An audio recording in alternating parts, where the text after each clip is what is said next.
A brand new demo for Star Ocean: The Divine Force has dropped, and man, it hits every button that I wanted. What is Star Ocean?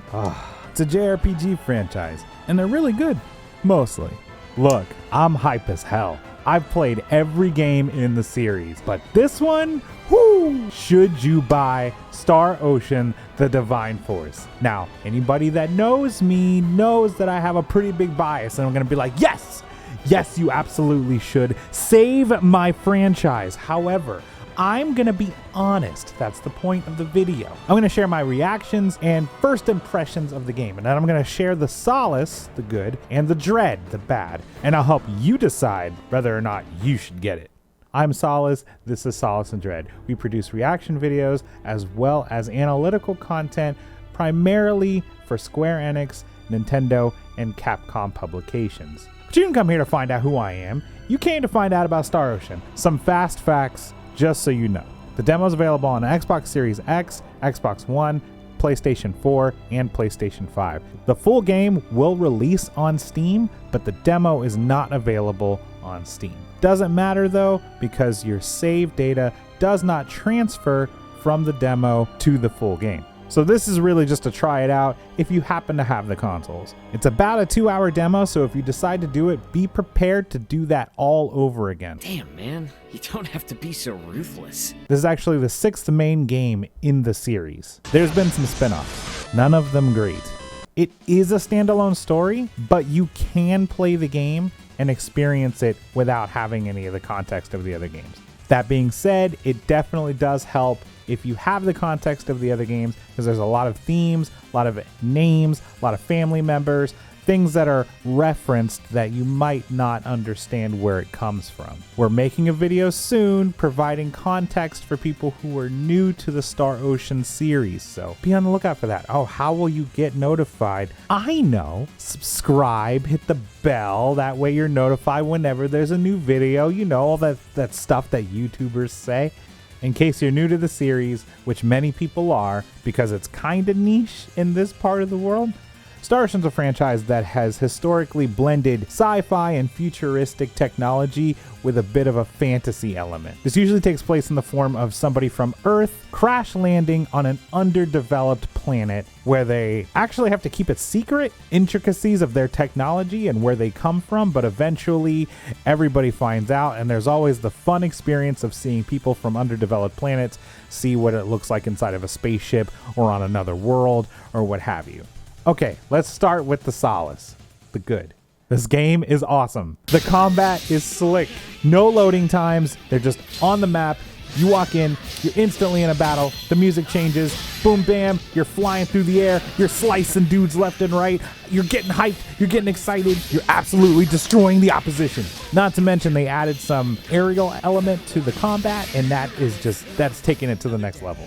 The thing about Star Ocean is the combat has always kind of been its selling point, the gameplay. Even way back on the Super Famicom, on the original release of the game, it has always been a free action combat system. In a world of turn-based JRPGs, it was pretty crazy. And that has been a constant all the way through the series. And one of the best parts of the games, private actions have returned. Basically, they're private conversations and private scenes that happen with other members of the party and your main character. Typically, when you go to a town, you can split up and go your own separate ways, and then you find them throughout the town, and then you have these private interactions with them, which tends to be a lot of character development or relationship and character building. Sometimes there's been side quests that determine things at the end of the game, but it's nice to know that the private actions have returned. And the music, are you kidding me?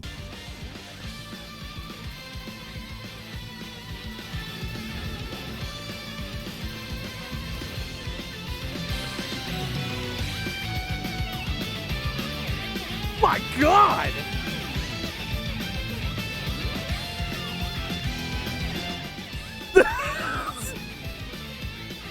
Motoi Sakuraba was doing his damn thing in the studio, man! Nobody stopped him. He burned the entire studio down.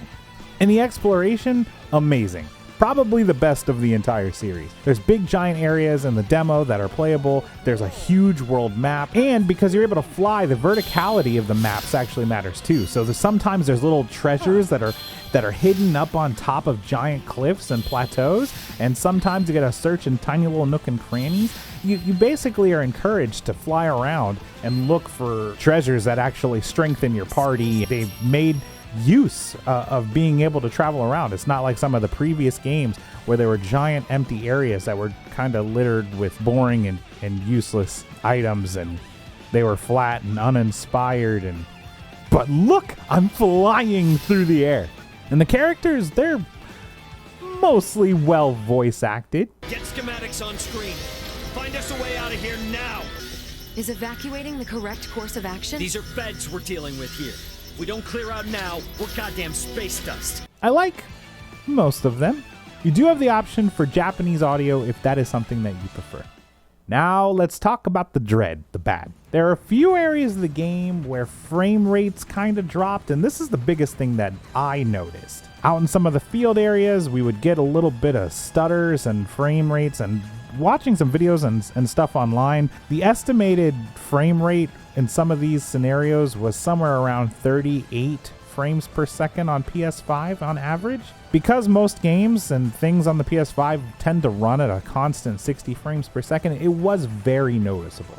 But these were in very isolated incidents, and sometimes just adjusting the camera and looking at the ground would kind of mitigate that. I know this is a demo build that we're talking about, so hopefully in the full release that's something that's fixed. But performance issues can really ruin the experience for a game, especially frame rate. One of the two main protagonists of the game, Leticia, again, this is a little nitpicky, but I wasn't a fan of her voice acting. She kind of came off as a little bit robotic and flat, and she's supposed to be a character that's regal but curious, and I don't know, maybe that just kind of got lost in translation, but I'm not really feeling it. Because I too am looking for someone. Per my intelligence, at one point, he was seen entering the Medum ruins. Therefore, I have a proposition. In return for helping in your search for Chloe, I would like you to assist us in ours. Excellent. Now, with that off my chest, I do believe I shall return and rest. You would do well to do the same. It didn't put her in the best light. Hopefully in Leticia's playthrough, we start to see a little bit more character, and that would maybe change that perception that I got. But again, this is a little bit nitpicky. Also, I did mention that you can fly, but sometimes flying was a little clunky, and there were several times where I was frustrated trying to get up onto a rock or a ledge, and because you can only approach and fly from certain angles, I would kind of miss, and I found myself kind of hobbling up rocks, and that kind of stuff. The movement definitely was a little bit And lastly, this is all up to your taste, but some people felt that the UI was not optimal. Some people said that it was a little too fine print because they were straining to see, and then some people were saying they didn't like the placement of certain things and that it should be scalable. Basically, they wanted a little more options to play with the UI, and that's a totally valid call out. The only thing that I really struggled with was feeling like the health bars for my party weren't really pronounced enough for me to be able to see it. There's a little bit of transparency there and a little bit of a haze over it, and in regards to the text, and it just I would like that to be bright and stand out, because if your party dies, you're dead.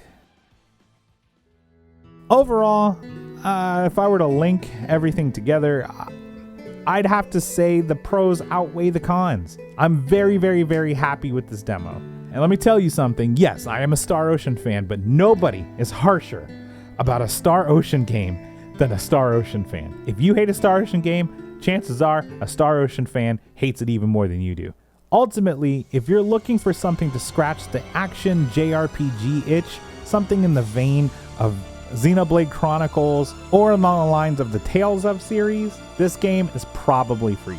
If this game is done right, and it looks like it might be, it legitimately stands a chance to stand toe-to-toe with Star Ocean: The Second Story. Maybe. And I cannot stress how much of a praise that is from me.